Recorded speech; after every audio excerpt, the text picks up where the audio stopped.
রানু মণ্ডলের গান চর্চা করি, আমরা হিরো আলমের গান চর্চা করি। গাও বাংলাদেশ গাও, তবে ইচ্ছে মতো গাও। গাও বাংলাদেশ গাও, তবে ইচ্ছে মতো গাও। মন চাহিলে নেচে গে জাহান্নামে যাও। গাও বাংলাদেশ গাও, তবে ইচ্ছে মতো গাও। মন চাহিলে নেচে গে জাহান্নামে যাও। যে মন ইচ্ছা তেমন করে মনের সুখে গান গাইবা। মাঝে মধ্যে তিরিং বিরিং কোমর ঘুরাই নাচিবা। ব্যক্তিত্বে, নেতৃত্বে, নীতি নৈতিকতায়, জ্ঞানে গুণে, প্রজ্ঞায়, দয়ায়, দক্ষতায়, শাসনে, সাহসে, বিশ্বস্ততায়, সততায়, সর্বদিক থেকে সর্বোপরি সর্বশ্রেষ্ঠ মহামানব হলেন আমাদের নবীজি। ঠিক না বেটি? আসসালামু আলাইকুম ওয়া রাহমাতুল্লাহি ওয়া বারাকাতুহু।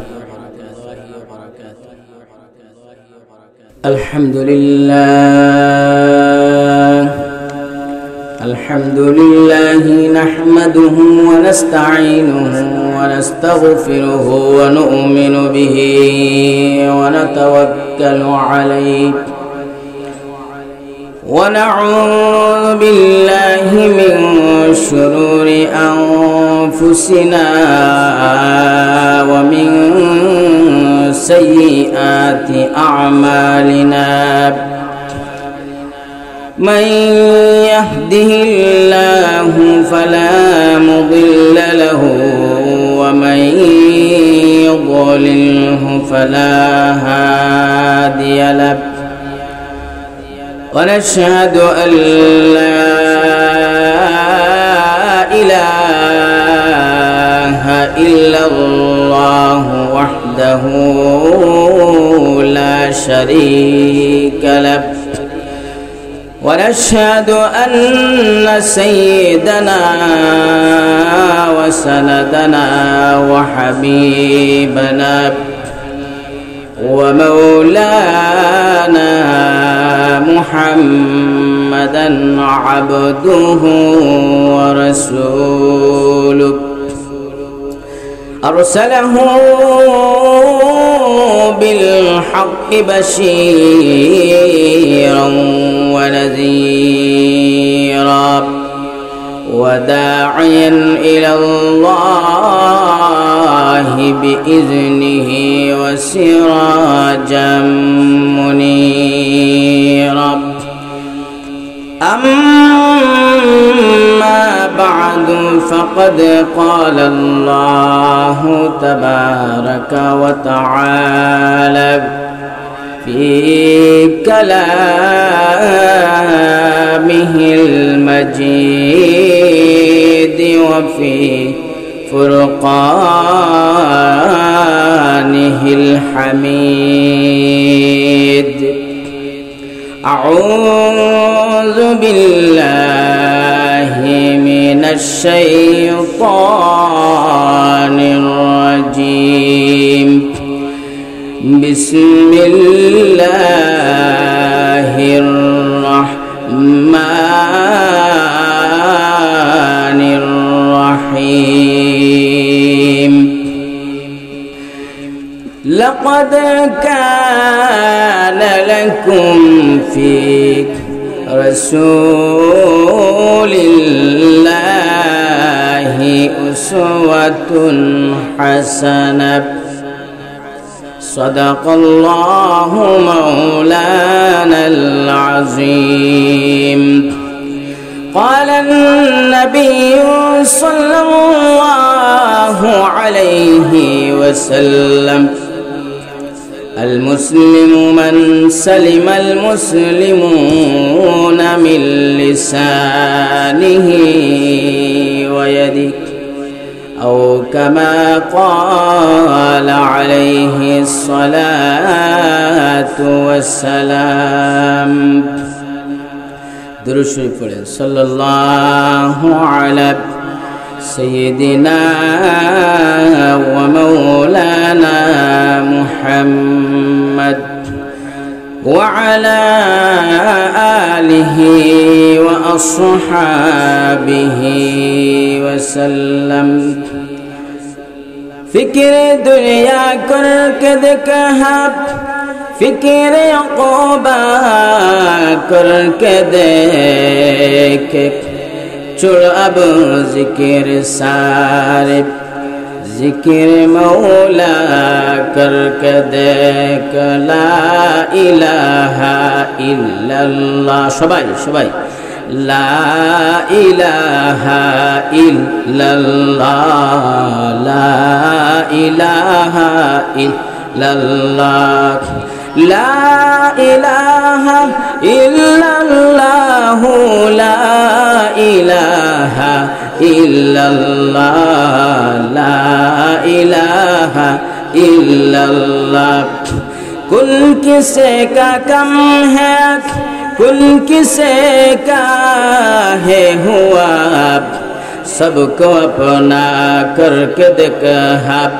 रब को अपना करके देख ला इलाहा इल्लल्लाह जुरे जुरे ला इलाहा इल्लल्लाह ला इलाहा इल्लल्लाह ला इलाहा इल्लल्लाह गाड़ी ही चले ना ड्राइवर साड़ा गाड़ी ही चले ना ड्राइवर साड़ा विमान चले ना पायलट साड़ा गाड़ी चले ना ड्राइवर साड़ा विमान चले ना पायलट साड़ा पृथ्वी चले ना अल्लाह छाड़ा ला इलाहा इल्लल्लाह ला इलाहा इल्लल्लाह जुरे ला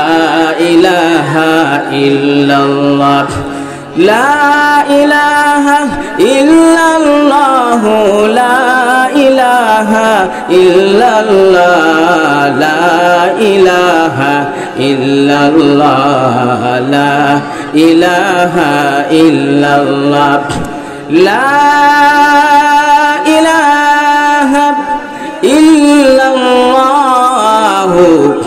मुहम्मदुर रसूलुल्लाह जुरे शुरू करें सल्लल्लाहु अलैहि वसल्लम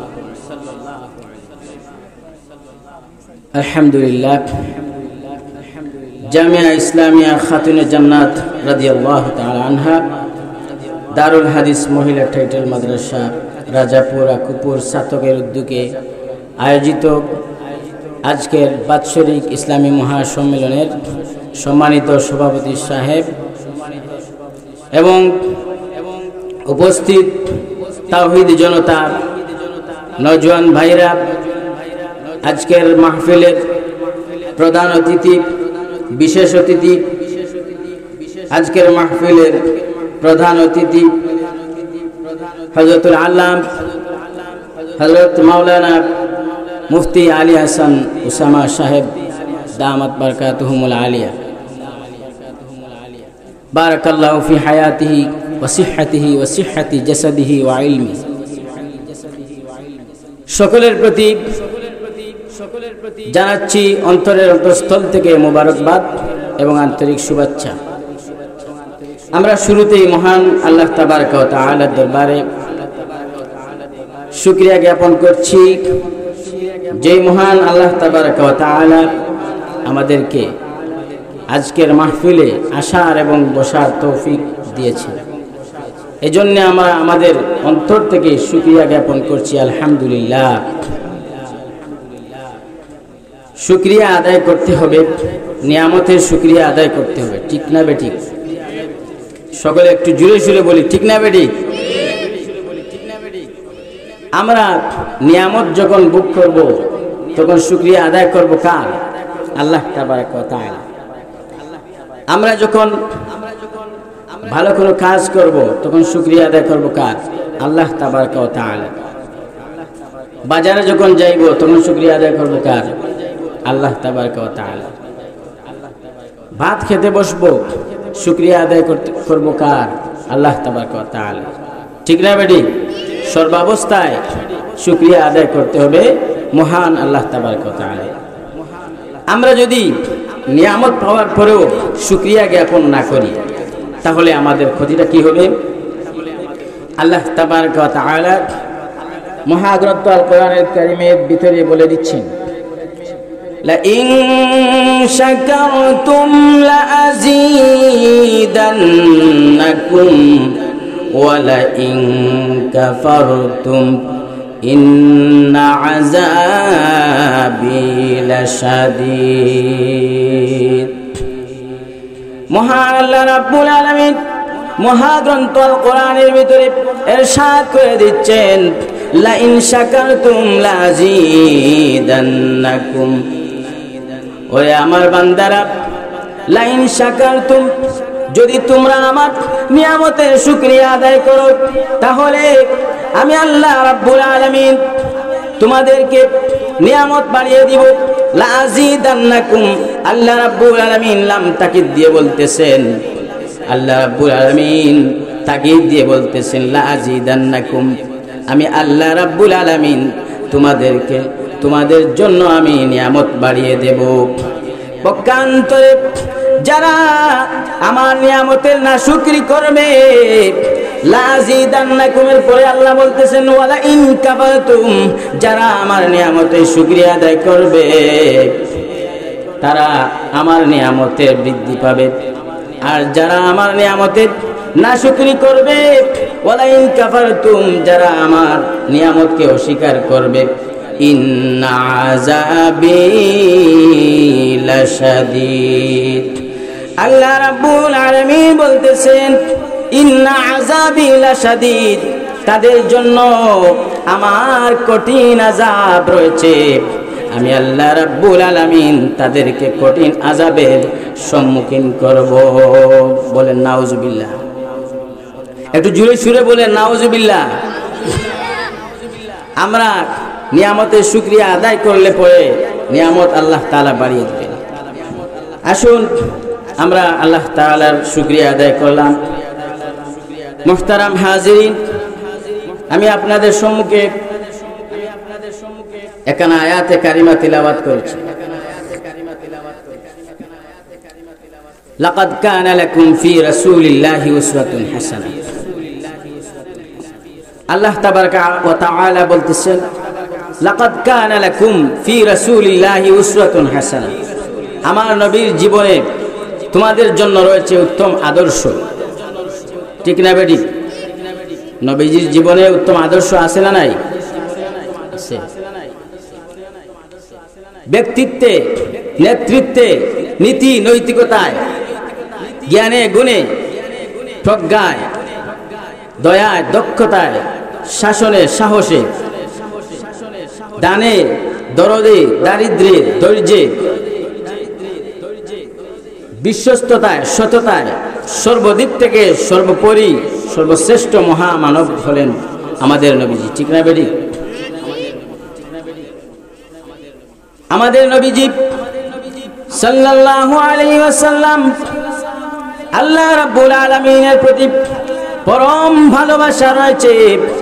আমাদের নবীজি সাল্লাল্লাহু আলাইহি সাল্লাম আল্লাহ তাআলার প্রতি ওনার অসীম আনুগত্য ছিল, যার কোনো সীমানা নাই। নবীজি সাল্লাল্লাহু আলাইহি সাল্লাম দৃঢ়তা বলেন, অটলতা বলেন, আস্থাশীলতা বলেন, সাহসিকতা, নির্ভীকতা, বীরত্ব, বাহাদুরি নবীজির কোনো অংশে কম ছিল না। নবীজি সদা সর্বদা মানুষদের হেদায়েতের জন্য সদা সর্বদা নবীজির হৃদয় আবেগ পেরেশানি ছিল। ভাইরা আমার, বিশ্ব নবী জনাবে মুহাম্মদ রাসূলুল্লাহ সাল্লাল্লাহু আলাইহি সাল্লাম আকা নবী, হাবিব নবী, সাদিক নবী, মাসবুক নবী, নবী মুহাম্মদ রাসূলুল্লাহ সাল্লাল্লাহু আলাইহি সাল্লাম ছিলেন জীবনের সর্বক্ষেত্রে উত্তম আদর্শ। ভাইরা আমার, আমাদের এখন অবস্থা হয়ে গেছে, আমরা রানু মণ্ডলের গান চর্চা করি, আমরা হিরো আলমের গান চর্চা করি, কিন্তু আমাদের নবীজির আদর্শের মধ্যে এগুলো ছিল না। এই তো গতকালকে 16 ডিসেম্বর গেল, ঠিক না বেটি? কিন্তু 16 ডিসেম্বরে 1971 সালে যারা আন্দোলন করে এই দেশকে স্বাধীন করেছিলেন, যারা এই দেশের জন্য জীবন দিয়েছেন, তাদের জন্য আমরা দোয়া করব, প্রার্থনা করব আল্লাহ তাআলা তাদেরকে যেন জান্নাতুল ফেরদাউসের মেহমান বানিয়ে দেন, বলি আমিন। কিন্তু ওনাদেরকে কেন্দ্র করে আমরা যেই অবস্থা করতেছি, দিনের পর দিন, সারা দিন সারা রাত্র গান করতেছি, ঠিক না ঠিক? এগুলো কিন্তু আমার নবীজির আদর্শের মধ্যে নেই। আমরা তো ইচ্ছা মতো গাইতেছি, যা ইচ্ছা তাই গাইতেছি। এই জন্যে আল্লাহ রাব্বুল আলামিন আমাদেরকে নির্দেশ করছেন, কুল ইন কুনতুম তুহিব্বুনাল্লাহা ফাত্তাবিউনি ইউহিব্বুকুমুল্লাহ ওয়া ইয়াগফির লাকুম যুনুবাকুম ওয়াল্লাহু গফুরুর রহিম।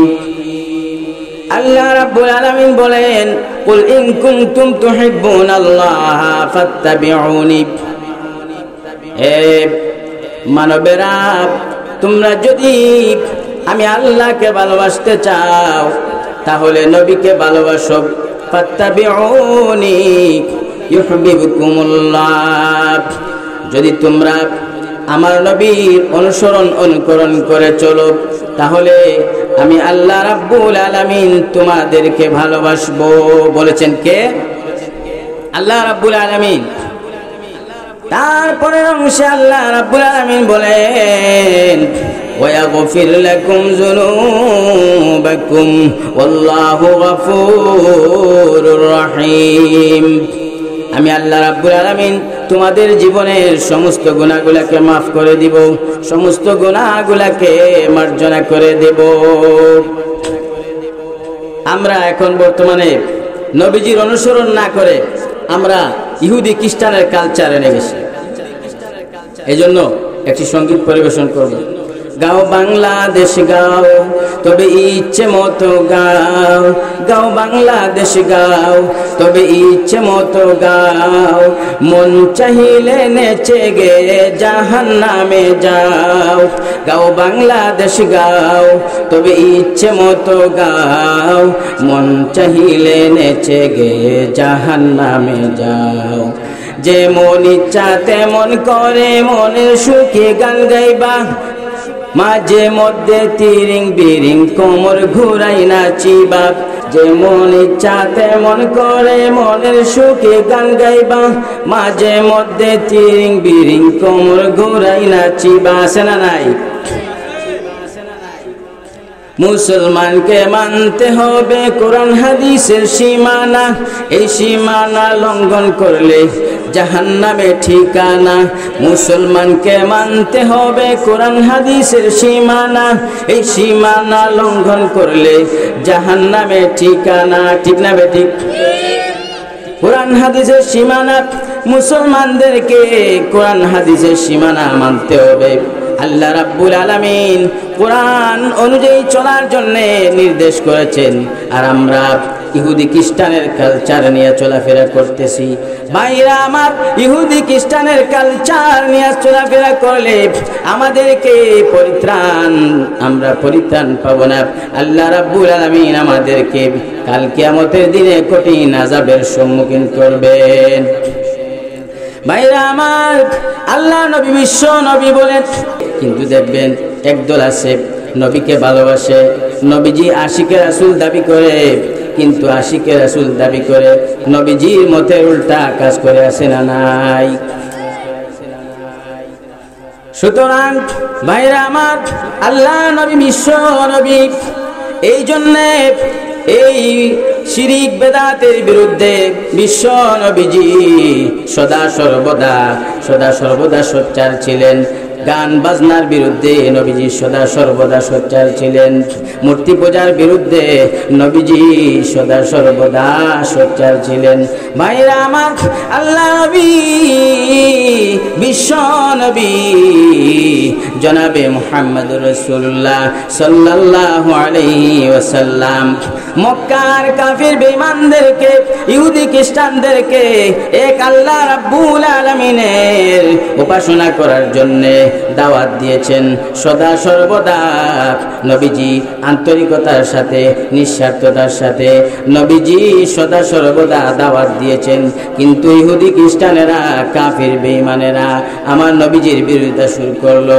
ভাইরা আমার, আল্লাহ নবীজি মনে কষ্ট, আল্লাহ নবীজির মনে দুঃখ নিয়া আল্লাহ রাব্বুল আলামিনের কাছে চাইলেন, ওগো আল্লাহ,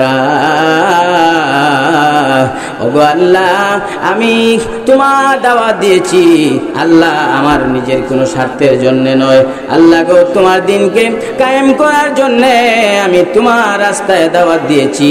কিন্তু কাফির বেঈমানেরা আমার বিরোধিতা শুরু করেছে। আবু লাহাব আমার নবীজির বিরোধিতা করেছে, ঠিক না বেঠিক? আমার নবীজি দাওয়াত দেন, একদিকে আমার নবীজি দাওয়াত দেন, আর অন্যদিকে আবু লাহাব আমার নবীজি বিরোধিতা করে। আমার নবীজি এক জায়গায় দাওয়াত দিয়ে আসলে পরে আবু লাহাব, আবু জেহেল আর ওই ঘরে গিয়া বলতো মুহাম্মদ পাগল হয়ে গেছে, মুহাম্মদ জাদুঘর হয়ে গেছে।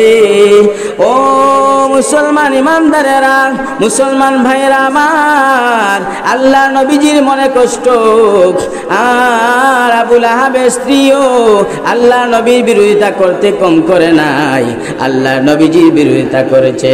জায়গায় জায়গায় গিয়া বলে মুহাম্মদ পাগল হয়ে গেছে। কিন্তু আমার নবী তো আদর্শের নবী, আদর্শের মডেল। আমার নবীজি তার চাচির বিরোধিতা করেন নাই, আমার নবীজি সহ্য করে নিয়েছেন, আল্লাহর দ্বীনের খাতিরে সহ্য করে নিয়েছেন। আর আল্লাহর কাছে চাইছেন, ওগো আল্লাহ, তুমি তাদেরকে হেদায়েত দান করে দাও, তুমি তাদেরকে হেদায়েত দান করে দাও। আল্লাহ রাব্বুল আলামিন আয়াত নাজিল করে দিলেন, তাব্বাত ইয়াদা আবি লাহাবিন ওয়া তাব মা আগনা আনহু মালুহু ওয়া মা কাসাব। ভাইরা আমার, আল্লাহ রাব্বুল আলামিন বলেন, তাব্বাত ইয়াদা আবি লাহাবিন ওয়া তাব, আবু লাহাবের দুই হাত ধ্বংস হোক, মা আগনা আনহু মালুহু ওয়া মা কাসাব, তার কোনো সম্পদ কাজে লাগবে না। সেই যে সম্পদগুলো অর্জন করেছে তার কোনো সম্পদ কাজে লাগবে না, তার কোনো সম্পদ কাজে লাগবে না। আল্লাহ রাব্বুল আলামিন আয়াতের পরের অংশে বলেন, সায়াসলা নারান যাতা লাহাবিন ওয়া ইমরাতু, আবু লাহাবের স্ত্রী সহ জাহান্নামের মধ্যে নিক্ষিপ্ত হবে। ভাইরা আমার, আল্লাহ নবী বিশ্ব নবী দুঃখে কষ্টে মনটা ভরা। আল্লাহ রাব্বুল আলামিন আমার নবীকে সান্ত্বনা দিয়া হিজরতের ঘোষণা দিয়া দিলেন, আর বললেন, ওগো নবীজি, আপনি হিজরত করেন, আপনি হিজরত করেন। নবীজি মক্কা নগরীর সামনে গিয়া মক্কার দিকে তাকাইয়া বলেন, ওরে মক্কা, তোমার ভিতরে আল্লাহর ঘর রয়েছে, বাইতুল্লাহ শরীফ রয়েছে, তোমার ভিতরে প্রবেশ করে আমি সকাল সন্ধ্যা কত তাওয়াফ করেছি। ওরে মক্কা, আমি আজকে চলে যাচ্ছি, আর কবে দেখা হবে জানি না। এই বলে নবীজি কান্না করতে করতে নবীজি রওনা হয়ে গেলেন বাড়িতে। আবু বকর রাদিয়াল্লাহু তাআলা আনহুর বাড়িতে গিয়ে প্রবেশ করলেন, আর আবু বকর রাদিয়াল্লাহু তাআলা আনহুর দরজায় গিয়া বললেন, রে আবু বকর, তুমি বাড়িতে আসোনি, তুমি বাড়িতে আসোনি। আবু বকর রাদিয়াল্লাহু তাআলা আনহু নবীজির প্রখ্যাত সাহাবী হযরত আবু বকর রাদিয়াল্লাহু তাআলা আনহু সাথে সাথে জবাব দিয়ে দিলেন, লাব্বাইকা ওয়া সাআদাইকা ইয়া রাসূল রাসূলুল্লাহ, ওগো নবীজি আমি আসি। সাথে সাথে দরজা খুললেন। নবীজি বললেন, ওরে আবু বকর, আমি ডাক দিতে দেরি হয়েছে, কিন্তু তুমি দরজা খুলতে দেরি হলো না, কারণটা কি? আল্লাহ নবীর সাহাবী হযরতে আবু বকর রাদিয়াল্লাহু তাআলা আনহু বলে উঠলেন, ওগো নবীজি 6 মাস পূর্বে আপনি আমাকে বলেছিলেন, রে আবু বকর, যদি আল্লাহ তাআলার নির্দেশ এসে যায় তাহলে তুমি আমার সফর সঙ্গী হবে, তুমি আমার সাথে যাবে। তখন আবু বকর রাদিয়াল্লাহু তাআলা আনহু বলেন, ওগো নবীজি এই কথা বলার পর থেকে আমি একটা দিন ঘুমাই নাই, আমার ঘুম ধরে নাই। ওগো নবীজি আপনার জন্য আমি অপেক্ষা করতেছিলাম। কেন অপেক্ষা করতেছিলাম? যদি আপনি আমার বাড়িতে আসেন আর যদি কাফির বেঈমানেরা আপনাকে আক্রমণ করে আর যদি আমি দরজাটা খুলি না, তাহলে আপনাকে যখন আঘাত করবে আমার সহ্য আসবে না, আমার বরদাস্ত হবে না। এই কথা বলার সাথে সাথে নবীজি হযরতে আবু বকর সিদ্দিক রাদিয়াল্লাহু তাআলা আনহুকে সাথে নিয়া সর পর্বতের দিকে রওনা হয়ে গেলেন।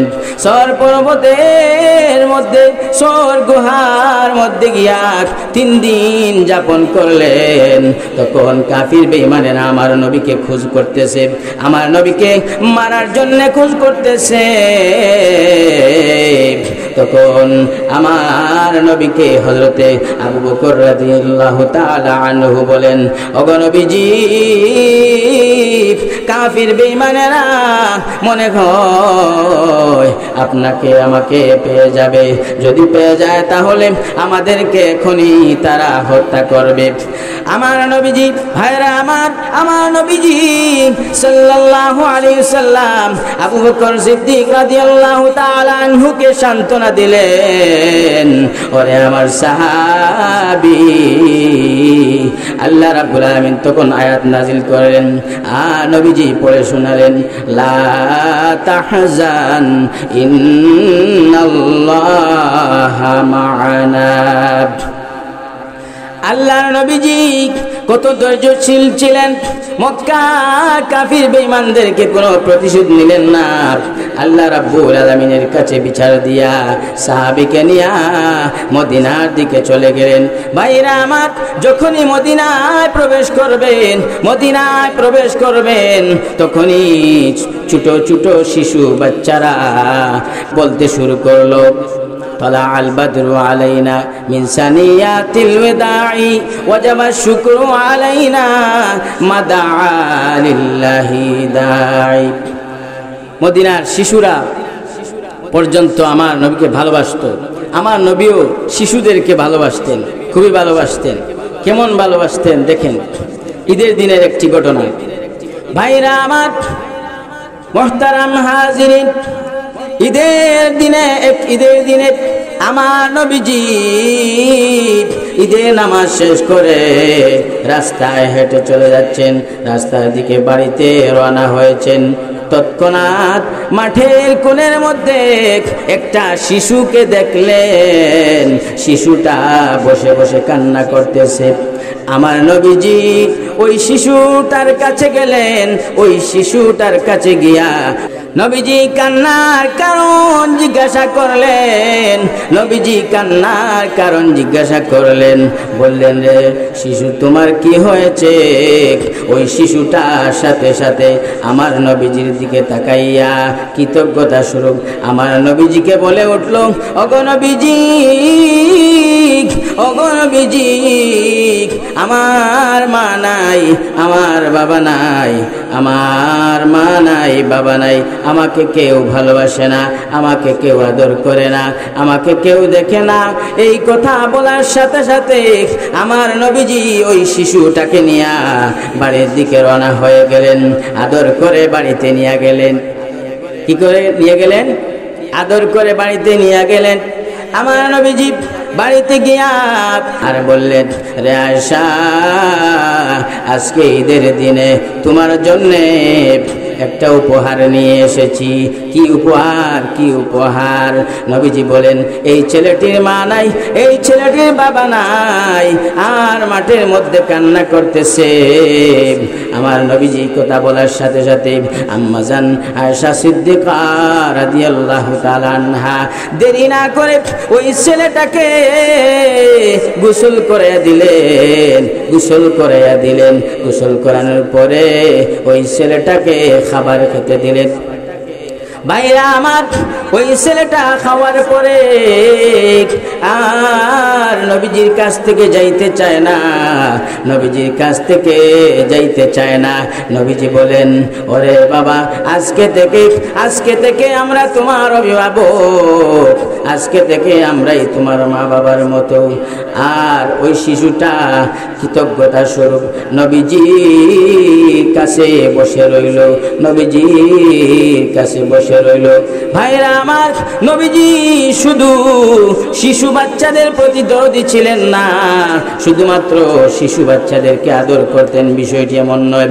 আমার নবীজির অধীনস্থ যারা ছিল, আমার নবীজির অধীনস্থ ব্যক্তিদের সাথে আমার নবীজি দরদি ছিলেন, তাদের প্রতি সদা সর্বদা ছিল মমতা। নবীজি তাদের জন্য ভালোবাসা ছিল আকাশের মতো বিশাল, সাগরের মতো গভীর, তার চেয়েও বিশাল বিশাল ছিল আমার নবীজির মন এবং ভালোবাসার দরিয়া। সেখান থেকে উঠে আসতো দরদের তুফান, মমতার ঢেউ। সেই ঢেউ আছড়ে পড়তো নবীজির চারপাশে, নবীজির চতুর্দিকে। ভাইরা আমার, নবীজির ভালোবাসায় সিদ্ধ হয়ে সবার দুই কুল চাপিয়ে যেত। আর নবীজি সবাইকে ভালোবাসার চাদরে আঁকড়ে ধরতেন।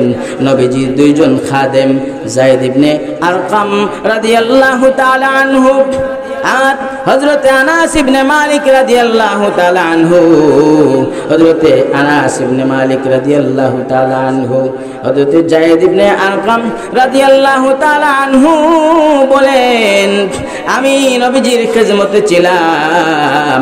নবীজি কোনদিন আমাকে কঠোর ভাষায় কথা বলতেন না, নবীজি কোনদিন আমাকে ধমক দিয়া কোনো কথা বলেন নাই, নবীজি আমাকে মেজাজ দেখান নাই। আদেশ অথবা নির্দেশের বেলায় নবীজি কোনদিন আমাদেরকে খারাপ আচরণ করেন নাই। কিন্তু আমাদের অবস্থা কি? আমরা স্ত্রীদেরকে মনে করি আমাদের ঘরের কামলা, ঠিক না বেটি? আমরা নবীজি তো এমন ছিলেন না। নবীজি স্ত্রীদেরকে সদা সর্বদা সম্মান দিয়ে কথা বলতেন। ভাইরা আমার নবীজি এমন ছিলেন, নবীজি এমন ছিলেন। আম্মাজান হযরতে আয়েশা সিদ্দিকা রাদিয়াল্লাহু তাআলা আনহা ঘরের ভিতরে অবস্থান করতেন। নবীজি যখন বাড়িতে যাইতেন, আম্মাজান আয়েশা সিদ্দিকা রাদিয়াল্লাহু তাআলা আনহা নবীজিকে সালাম দেওয়ার জন্য চেষ্টা করলেন, আগে সালাম দেওয়ার জন্য চেষ্টা করলেন। কিন্তু আমার নবীজি সদা সর্বদা সবাইকে আগে সালাম দিতেন। আর আমাদের অবস্থা হচ্ছে আমরা সালামের অপেক্ষা করি, ঠিক না বেঠিক? আমরা সালামের অপেক্ষা করি যেন আমাকে উনি সালাম দেয়। আমরা আমাদের ভিতরে এত বড়ত্ব, এত বাহাদুরি কেন ভাই? এত বাহাদুরি। আজকে মরে যান, কালকে কিছুই থাকবে না। কালকে আপনি মাটির নিচে চলে যাবেন, একদিন, 2 দিন, 3 দিন, তারপরে আপনার কথা কেউ আর স্মরণ করবে না। আপনি আপনার মতো চলে যাবেন। কেন এত অহংকার, কেন এত বাহাদুরি? ভাইরা আমার, আল্লাহ নবী, বিশ্ব নবী সদা সর্বদা দয়া, কোমলতা, অনুগ্রহ, বিনয়, ক্ষমা, সহানুভূতি আমার নবীজির সদা সর্বদা ছিল। আমার নবীজি তার অধীনস্থ ব্যক্তিদের সাথে কখনো কঠোর ভাষায় কথা বলেন নাই। আর আমাদের অবস্থা হয়েছে, দেখেন বাড়িতে যদি তরকারিওয়ালা আসে, তরকারিওয়ালাকে আমরা বলি, এই তরকারিওয়ালা, তোর এইটা কত, ঠিক না বেটি? আমরা এইভাবে জিজ্ঞেস করি। কিন্তু আমার নবীজি অসহায়দের প্রতি এরকম কথা বলতেন না। আমার নবীজি যত ছোট মানুষ হোক তাকে সম্মান দিতেন, মহব্বত করতেন। ভাইরা আমার, নবীজি বিশ্ব নবী জনাবে মুহাম্মদুর রাসূলুল্লাহ সাল্লাল্লাহু আলাইহি সাল্লাম হযরতে আনাস ইবনে মালিক রাদিয়াল্লাহু তাআলা আনহু বলেন, আমি নবীজির খেদমতে 10 বছর ছিলাম নবীজির খেদমতে। একদিনও আমাকে নবীজি কঠোর ভাষায় কথা বলেন নাই, ধমক দিয়ে কথা বলেন নাই। নবীজি আমাকে সদা সর্বদা মহব্বত করেছেন। আরেকজন হলো নবীজির খাদেম যায়েদ ইবনে আরকাম রাদিয়াল্লাহু তাআলা আনহু। উনি ছোটবেলায় হারিয়ে যান, মাতা পিতা থেকে হারিয়ে যান। সন্ত্রাসেরা ওই ব্যক্তিকে হযরতে যায়েদ রাদিয়াল্লাহু তাআলা আনহুকে অপহরণ করে নিয়ে যায়। হেরে গিয়েছিলেন। ঘটনাক্রমে আমার নবীজির ঘরে উনার স্থান হলো। নবীজি সাল্লাল্লাহু আলাইহি সাল্লাম উনাকে আদর করতেন সদা সর্বদা। উনার মনের কষ্ট বুঝতে পারতেন, উনার জীবনের কষ্ট বুঝতে পারতেন, উনার কাজের কষ্ট বুঝতে পারতেন। নবীজি সদা সর্বদা ওনাকে মহব্বত করেছেন, এমন মহব্বত করেছেন হঠাৎ উনি আস্তে আস্তে বড় হলেন। বড় হওয়ার পরে মাতা পিতার সন্ধান পাওয়া গেল। মাতা পিতা সন্ধান পেয়ে নবীজির বাড়িতে আসলেন। নবীজির বাড়িতে আসিয়া নবীকে বললেন, ওগো নবীজি, ওই ছেলেটা আমার নবী বিশ্ব নবী হযরতে যায়েদ রাদিয়াল্লাহু তাআলা আনহুকে বলেন, ওরে যায়েদ, তুমি কি এখন চলে যাবে নাকি? তোমার ইচ্ছা আমি তোমাকে বলবো না, আমার কাছে থাকো, আমার কাছ থেকে চলে যাও। তৎক্ষণাৎ যায়েদ রাদিয়াল্লাহু তাআলা আনহু বলে উঠলেন, আমি যাব না।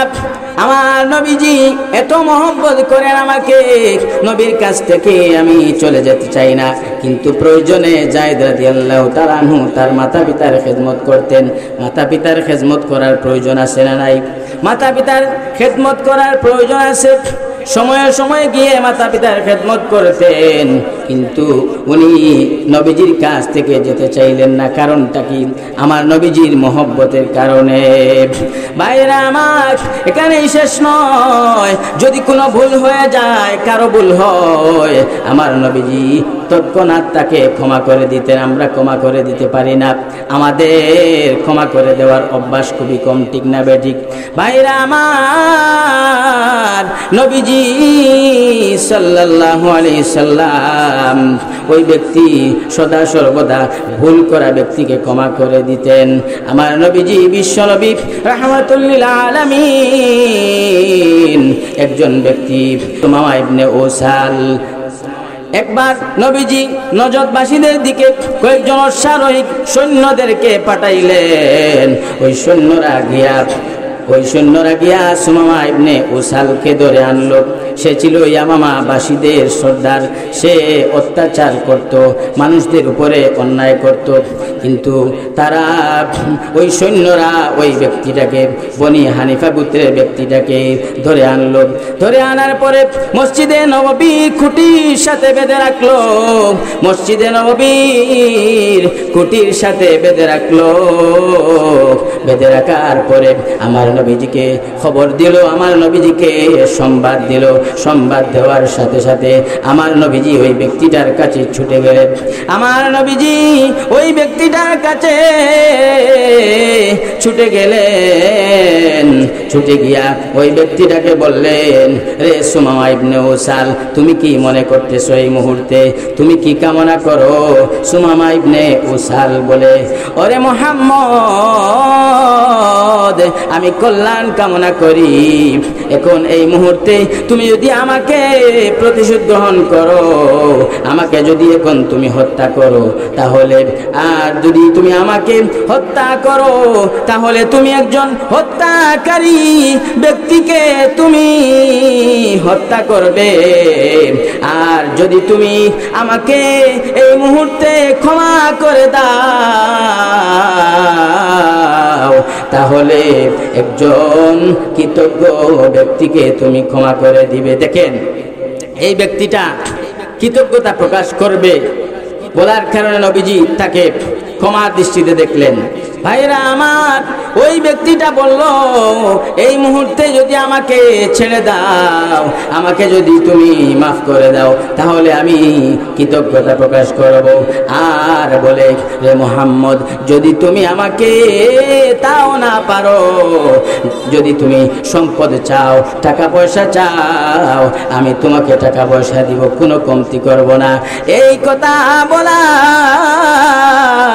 সাথে সাথে আমার নবীজি ওই ব্যক্তিটার কাছ থেকে চলে গেলেন। দ্বিতীয় দিনে আবার আসলেন নবীজি।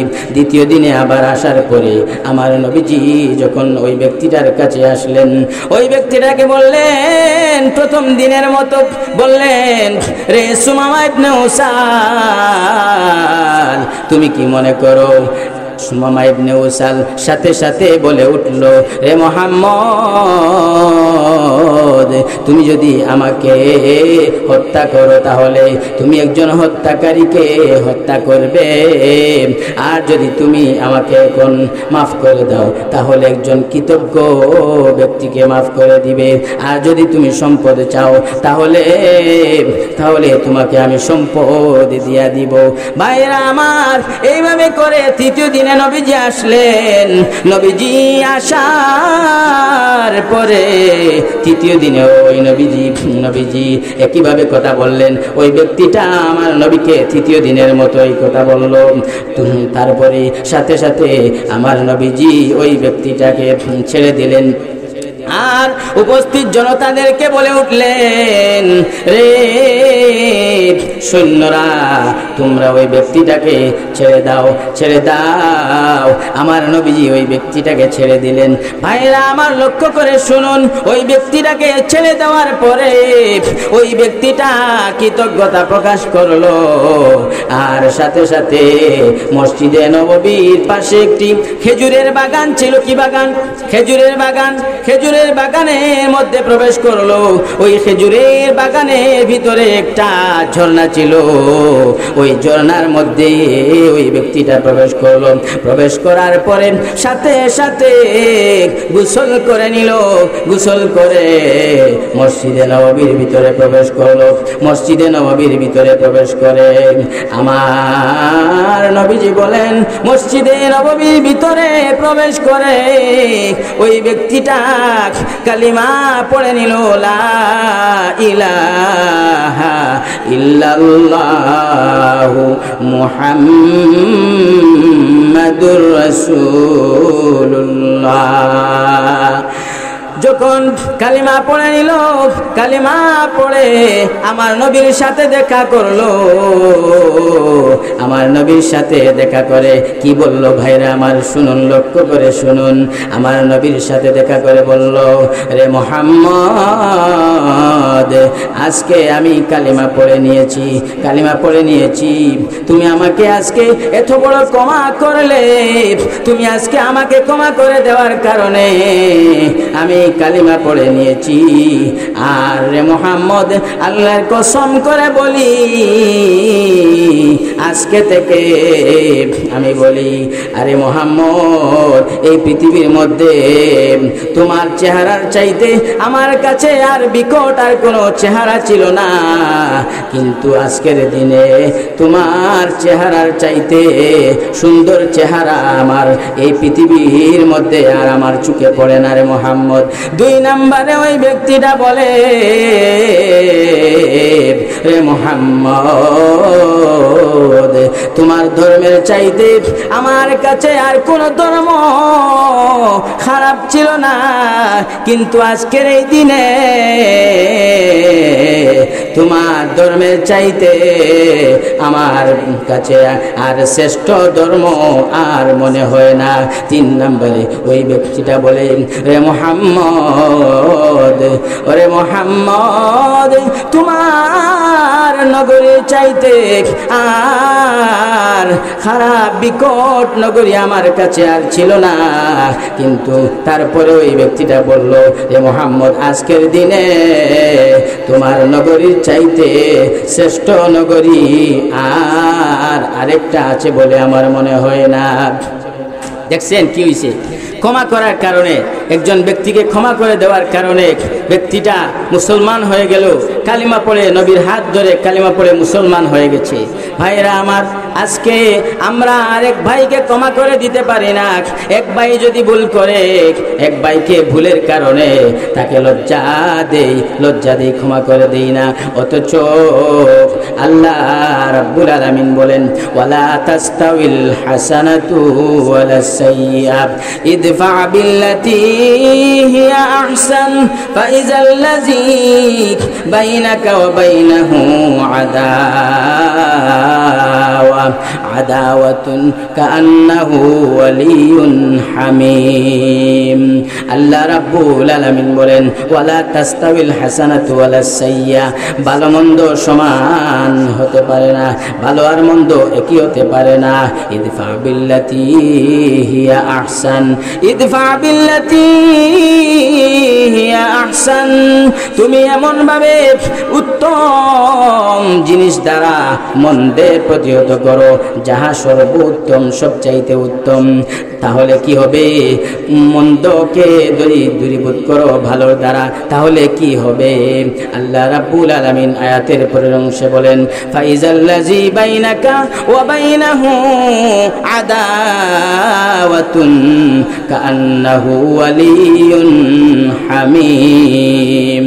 ফাইজাল্লাযী বাইনাকা ওয়া বাইনাহু আদাওয়া, যেই ব্যক্তিটা তোমার সাথে শত্রুতা রয়েছে, যেই ব্যক্তিটা তোমার সাথে শত্রু রয়েছে, ওই ব্যক্তিটা তোমার বন্ধুতে পরিণত হয়ে যাবে, ওই ব্যক্তিটা তোমার অন্তরঙ্গ বন্ধুতে পরিণত হয়ে যাবে।